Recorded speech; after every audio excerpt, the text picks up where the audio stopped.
Hello everyone, welcome to my YouTube channel. I hope you all are doing fine. तो friends, हमने so far इस Indian contract act की series के under cover किया free consent के 4 elements को, जो कि थे fraud, misrepresentation, coercion, undue influence. तो आज हम 5th एलिमेंट जो है फ्री कंसेंट का डिस्कस करने जा रहे हैं, जिसके कारण कंसेंट को फ्री नहीं माना जाएगा। तो आज की वीडियो में हम मिस्टेक को कॉम्प्रिहेंसिवली कवर करेंगे। एवरीथिंग रिलेटेड टू मिस्टेक और उसकी प्रोविजंस के रिलेटेड कवर किया जाएगा इस वीडियो में। So please stay tune till the end. आइए सबसे पहले देखते हैं कि आखिर मिस्टेक का मतलब क्या है। Mistake means that parties intending to do one thing have by intentional error done something else. तो पार्टीज जो कि एक चीज़ करना चाहती थी, उन्होंने इंटेंशनली कुछ और कर दिया, उसे हम मिस्टेक बोलेंगे। Right, so this is an intentional error. Intentional error का मतलब कि उन्होंने ये अपनी इंटेंशन से किया है, intention of deceiving the person से किया है, तो जिससे कि हम ये मिस्टेक मानेंगे। मिस्टेक का मतलब सिंपल मतलब क्या होता है? गलती। राइट, तो अगर हमसे कोई भी गलती होती है इंटेंशनली, तो वो लॉ के अंडर उस केस में कॉन्ट्रैक्ट जो है वो वॉइड माना जाएगा। Okay, the contract will not be enforceable under law. तो मिस्टेक जो होती है वो 2 तरीके की होती है, मिस्टेक बाय लॉ और mistake of fact. Mistake by law क्या होती है, आइए सबसे पहले देखते हैं। मिस्टेक बाय लॉ 3 काइंड की होती है। Mistake of general law of the country, कि हमें अपनी कंट्री का लॉ ही नहीं पता। और ये जो मिस्टेक है कि हमें अपनी कंट्री का लॉ नहीं पता, ये बिल्कुल एक कॉन्ट्रैक्ट को वॉइड बना देती है, क्योंकि हमारे ये रिस्पॉन्सिबिलिटी बनती है कि हमें अपनी कंट्री के लॉ के बारे में पता हो। तो अगर हमें अपनी कंट्री की लॉ की नॉलेज नहीं है, देन हमारे ऊपर जो भी ऑब्लिगेशन है कॉन्ट्रैक्ट फुलफ़िल करने की, वो हमें फुलफ़िल करना ही होगा। मिस्टेक ऑफ फॉरेन लॉ, इसमें क्या है, मिस्टेक फॉरेन लॉ का जो है हमें नॉलेज नहीं है, और उसके कारण जो कॉन्ट्रैक्ट है वो क्या होगा, वॉइड हो जाएगा। Mistake of private rights of party relating to property, goods etcetera, यानी कि हमें दूसरी पार्टी के प्राइवेट राइट्स के बारे में नहीं पता, वो भी एक मिस्टेक हो सकती है अगर हमें उनके बारे में प्रॉपर नॉलेज नहीं है। तो ये है मिस्टेक ऑफ लॉ। कॉन्ट्रैक्ट्स जो है इस केस में वॉइडेबल नहीं है, यानी कि at the option of party ये कॉन्ट्रैक्ट वॉइड नहीं किए जा सकते, क्योंकि इन केसेस में, point to be noted, in cases में पर्सन को कॉन्सिक्वेंसेस फेस करने ही पड़ेंगे। अगर वो अपनी general law of the country के बारे में नहीं जानता, तो उसे फिर भी कॉन्ट्रैक्ट को फुलफ़िल करना ही होगा। कॉन्ट्रैक्ट जो है वो इन्फोर्सिएबल होगा, और लॉ जो है वो कहेगा कि हाँ, आपको अपनी जनरल लॉ के बारे में पता होना चाहिए था पहले ही, तो आपको अब ये कॉन्ट्रैक्ट फुलफ़िल करना होगा। सो दिस स्टेट्स कि हमें अपनी कंट्री का लॉ पता होना चाहिए, फॉरेन लॉ के बारे में पता होना चाहिए, अपने खुद के प्राइवेट राइट्स के बारे में पता होना चाहिए। अगर हमसे कोई भी इनके रिलेटेड मिस्टेक होती है, फिर भी हमें कॉन्सिक्वेंसेस फेस करने होंगे और कॉन्ट्रैक्ट को फुलफ़िल करना होगा। Then we have second point, mistake of fact. Mistake of fact जो है वो बाइलेटरल मिस्टेक हो सकती है या फिर यूनिलेटरल मिस्टेक हो सकती है। अब बाइलेटरल मिस्टेक क्या है? Bilateral mistake under Section 20 of Indian Contract Act 1872, where both parties to an agreement, दोनों से ही मिस्टेक हुई है as to fact, matter of fact या essential to the agreement, the agreement is void। अगर दोनों party से ही समझने में मिस्टेक होगी है, राइट, कि क्या सब्जेक्ट मैटर था हमारे कॉन्ट्रैक्ट का, उस केस में जो मिस्टेक होगी वो बायलेटरल होगी, और जो एग्रीमेंट होगा वो बिल्कुल वॉइड होगा। अब बायलेटरल मिस्टेक जो है उसके कुछ इसेंशियल्स हैं। सबसे पहले इसकी मैं आपको एग्जांपल बताती हूँ। एग्जांपल देखिए बायलेटरल मिस्टेक की। अब एक मिस्टर एक्स था, उसके पास 3 कार्स थी, एक रेड कार थी, एक ब्लू कार थी और एक वाइट कार थी। देन मिस्टर वाई जो था वो बायर था, ये सेलर था और वो बायर था। मिस्टर एक्स ने सोचा मैं अपनी रेड कार वाई को सेल कर देता हूँ, उसने अपने माइंड में ये सोचा। तो उसने ये एग्रीमेंट लिख के दिया कि हाँ, मैं अग्री करता हूँ कि मैं तुम्हें अपनी रेड कार बेचूंगा at this particular amount, for this particular amount. But why जो था उसके माइंड में, उसने बिना देखे कॉन्ट्रैक्ट को साइन कर दिया, बट उसके माइंड में क्या था कि हाँ, वो मुझे अपनी ब्लू कार बेच रहा है।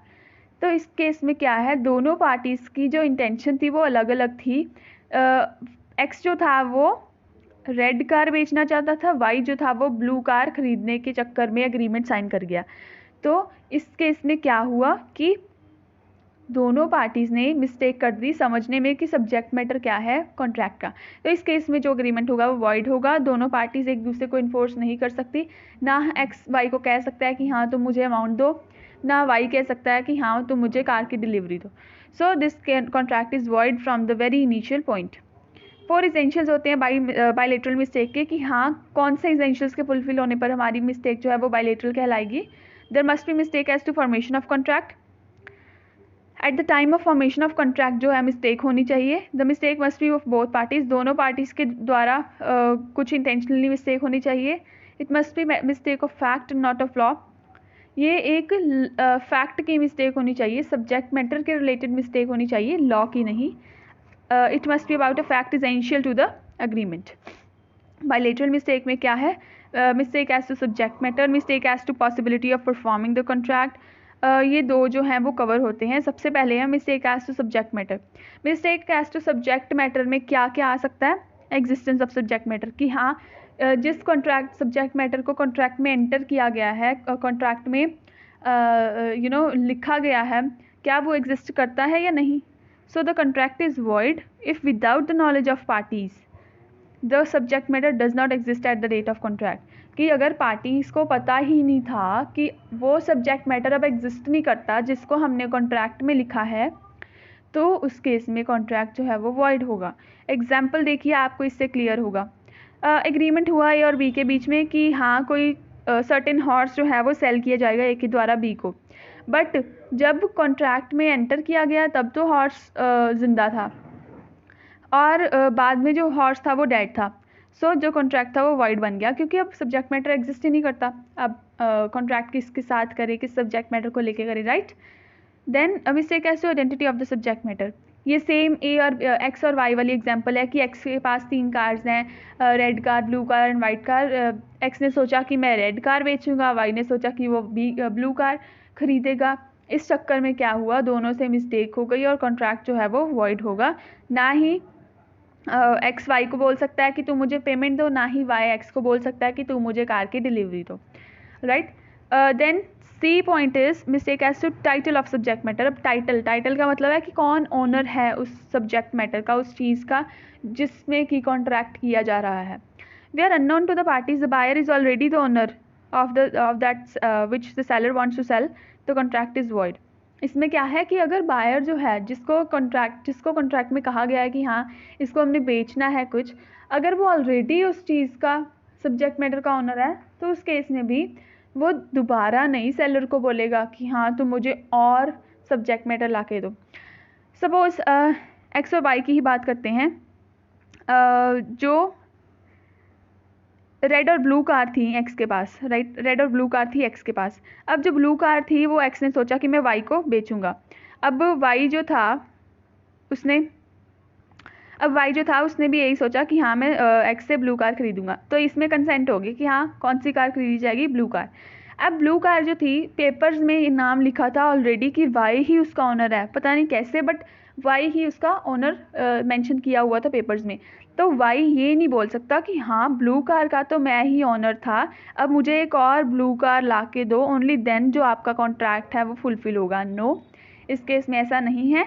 Where unknown to the parties, the buyer is already the owner of that which the seller wants to sell, the contract is void. Okay, तो आगे जो कॉन्ट्रैक्ट कोई भी वाई करना चाहेगा वो वॉइड होगा, क्योंकि उसकी ब्लू कार जो है उसे ऑलरेडी मिल चुकी है। Then mistake as to the price of the subject matter. Price of the subject matter में क्या है, एग्जाम्पल देखते हैं। ए जो था within the knowledge of B makes a mistake in writing figure this. अब उसने 1250 को क्या लिख दिया, 12500। अब जो है इसमें प्राइस में चेंज हो गया ना, इसके कारण भी एग्रीमेंट जो है वो वॉइड हो जाएगा। तो जितने का प्राइस है उतने में ही आपको जो अपनी सब्जेक्ट मैटर है वो सेल करनी पड़ेगी। उससे बियॉन्ड अगर मिस्टेक हो भी जाती है फिर भी वो कॉन्ट्रैक्ट जो है वो वॉइड माना जाएगा। Only at the original price the product will be sold. E point is mistake as to quantity. अब कुछ क्वांटिटी सेल करनी थी, कुछ हो गई, तो जो डिफरेंस होगा उसके लिए एक पार्टी दूसरी पार्टी को स्यू नहीं कर सकती। Then mistake as to the quality of the subject matter. अब इसमें एग्जाम्पल देखते हैं। ए जो कॉन्ट्रैक्ट करता है for the sale of horse believed कि वो रेस हॉर्स है, तो वो वॉइड होगा कॉन्ट्रैक्ट अगर जो हॉर्स है वो कार्ट हॉर्स निकल जाता है। यानी कि क्या हुआ कि हॉर्स को ए और बी दो पार्टी थी, एक था हॉर्स, राइट, ये सब्जेक्ट मैटर है। हॉर्स जो था बी ने ए से हॉर्स खरीदा ये सोच के कि हाँ वो रेसिंग हॉर्स है, बट हॉर्स क्या निकला, कार्ट हॉर्स निकला। अब ये लिविंग बीइंग के ऊपर डिपेंड करता है कि वो क्या है, राइट। अगर वो बाद में चेंज हो जाता है तो इसमें सेलर की कोई मिस्टेक नहीं है, राइट। तो ये जो कॉन्ट्रैक्ट है वो वॉइड ही होगा अगर quality turns out to be something else. Okay, तो ये सबसे पहले हमने फ्रेंड्स डिस्कस किया mistakes as to subject matter. इसमें हमने 6 पॉइंट्स कवर किए। Mistake as to existence, mistake as to identity, mistake as to title, mistake as to price, mistake as to quantity, mistake as to quality. I hope आप सभी को clear होंगे। ये bilateral mistake के under points थे। Next point bilateral mistake के under है mistake as to possibility of performing the contract. Performance of contract का मतलब ये होता है कि जो भी हमने कॉन्ट्रैक्ट में एंटर हुए हैं हम, क्या वो परफॉर्म करने के लायक है, क्या हम उसे परफॉर्म कर सकते हैं इन रियलिटी, या फिर वो इमेजिनेशन ही है सिर्फ। तो अगर तो फिजिकली इम्पॉसिबल है कॉन्ट्रैक्ट, उस केस में क्या है, a contract for the hiring of room for witnessing the coronation procession was held to be void because unknown to the parties the procession had already been cancelled। अब देखिए क्या हुआ, physical impossibility का मतलब हुआ कि जिस काम के लिए आपने रूम लिया था वो काम हुआ ही नहीं, क्योंकि वो दूसरी पार्टीज ने किया ही नहीं। अब देखिए, ए जो था वो एक होटल का ओनर था, बी जो है वो एक पर्सन है, और वो ए के पास आता है कि मुझे एक रूम हायर करना है, क्योंकि आपके होटल के पास से एक यात्रा निकलेगी जो कि यात्रा मुझे देखनी है। अब यात्रा जो है वो थर्ड पार्टीज निकालेंगी ना, यात्रा तो थर्ड पार्टी निकालेगी। Third party to they are stranger to contract, they are not a party to contract, right. तो इस केस में क्या है, अगर वो यात्रा कैंसिल कर देते हैं, इसमें ए की गलती नहीं है, तो बी ये नहीं बोलेगा ए को जाके कि तुम मेरे पैसे वापस करो, क्योंकि जिस पर्पस के लिए मैंने रूम हायर किया था वो तो हुआ ही नहीं। नो, उस केस में कॉन्ट्रैक्ट जो है वो वाइड हो जाएगा, अनफोर्सिएबल बाय लॉ हो जाएगा, क्योंकि ये फिजिकली इम्पॉसिबल हो गया था कि स्ट्रेंजर टू कॉन्ट्रैक्ट ने ही वो चीज़ नहीं की और जो प्रोसेशन थी वो कैंसिल कर दी गई। इस एग्जाम्पल का ये मीनिंग था फ्रेंड्स कि यात्रा थी जो वो कैंसिल हो गई थी, और उसमें ए का होटल ओनर का कोई भी दोष नहीं था, इसलिए उससे पेमेंट नहीं मांगी जा सकती वापस, और कॉन्ट्रैक्ट भी जो है वो वॉइड होगा। लीगल इम्पॉसिबिलिटी का मतलब क्या है कि जो काम लीगली पहले वैलिड था अब वो इनवैलिड हो गया। Like in case of breaking out of war between two countries से इंडिया एंड पाकिस्तान, तो जो कॉन्ट्रैक्ट्स वॉर से पहले पॉसिबल थे परफॉर्म करने, अब वो इम्पॉसिबल हो गए हैं। क्यों? क्योंकि अब वॉरिंग कंट्री के साथ थोड़ी हम अपने कॉन्ट्रैक्ट्स एग्जीक्यूट करेंगे, राइट, ड्यूरिंग द वॉर। तो ये है लीगल इम्पॉसिबिलिटी का पॉइंट। हमने फ्रेंड्स अभी तक कवर किए बायलेटरल कॉन्ट्रैक्ट्स, अब हम कवर करेंगे यूनिलेटरल कॉन्ट्रैक्ट्स। यूनिलेटरल मिस्टेक जिसमें सिर्फ एक पार्टी के पार्ट पे ही मिस्टेक होती है। अब क्या है, इस केस में वॉइडेबल कॉन्ट्रैक्ट नहीं होगा, जिस पार्टी ने मिस्टेक की है उसे कॉन्सिक्वेंसेस फेस करने ही पड़ेंगे, क्योंकि उसने पहले ये नहीं है सर्टन किया कि हाँ मेरे पार्ट पे मिस्टेक है और मैं ये मिस्टेक करने जा रहा हूँ। अब जो भी मिस्टेक हो चुकी है, यूनिलेटरल का मतलब एक पार्टी के द्वारा, अब जो यूनिलेटरली मिस्टेक हो चुकी है उसके कॉन्सिक्वेंसेस को पार्टी को फेस करना ही होगा। अब इसके 2 एक्सेप्शंस भी हैं, mistake as to nature of the contract, mistake as to identity of the person contracted with. Okay, so friends ये थे हमारे कुछ पॉइंट्स रिलेटेड टू मिस्टेक। हमने कॉम्प्रिहेंसिवली सब कुछ कवर किया है आज के वीडियो में। अगर आपको कोई भी क्वेरी है, कोई भी डाउट है अगर आपका, तो आप जो डाउट है वो कमेंट सेक्शन में ड्रॉप कर सकते हैं। I will definitely reply. Thank you so much for watching.